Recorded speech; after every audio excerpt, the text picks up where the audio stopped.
From the 700 WLW Newsroom, here's Brian Combs. Big stories we're talking about in the big one today. The battle over health care reform in the U.S. focuses on Cincinnati. Big court hearing this afternoon before the Sixth Circuit Court of Appeals. Federal court hearing a case as to whether or not Congress can require people to purchase health insurance. This is the last step before the U.S. Supreme Court. One of the groups that's involved in this fight, Families USA, will be holding a news conference at noon today before the court hearing, and we'll have that covered for you.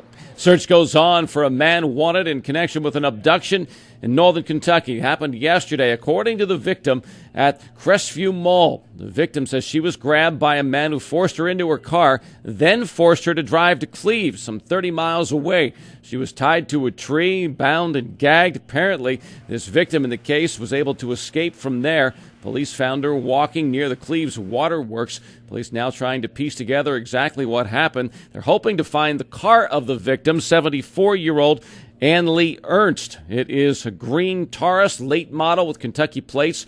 Anybody who has any information on what might have happened here is being asked to call Crime Stoppers at 352-3040. Breaking ground today on a new neighborhood in Cincinnati. June is home ownership month, and city's using that to kick off City Rama. This year it's going to be in Bond Hill. It's the 10th year for the event to promote home ownership in Cincinnati.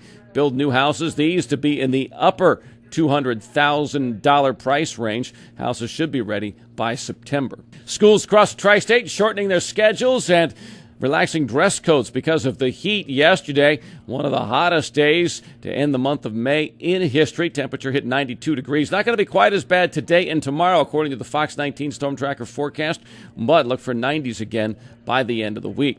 Looks like the baby giraffe at the zoo is going to be okay. They took the cast off, did some x-rays yesterday on 8-week-old Zuri. Make sure that her broken leg is healing properly. They say it is. New cast has been put on. No word on how long she'll have to stick with this one. 700 WLW Reds update. Reds need a win tonight to stay pace in the NL Central. They now trail the Brewers for second place by 2.5 games, and the Cardinals, who were in first, by 5 games. This after the loss last night to Milwaukee. Series wraps up tonight. Airtime from the ballpark on 700 WLW is 6:10. Thank you lunch today at Matthew 25 Ministries, the big one, helping sponsor this free lunch from 11 to 1 today at their location on Kenwood Road. They've been involved in collecting donations for people who were hit by the tornadoes in Joplin, Missouri, and this is their way of saying thanks. They're going to do these free lunches every Wednesday, the first Wednesday of the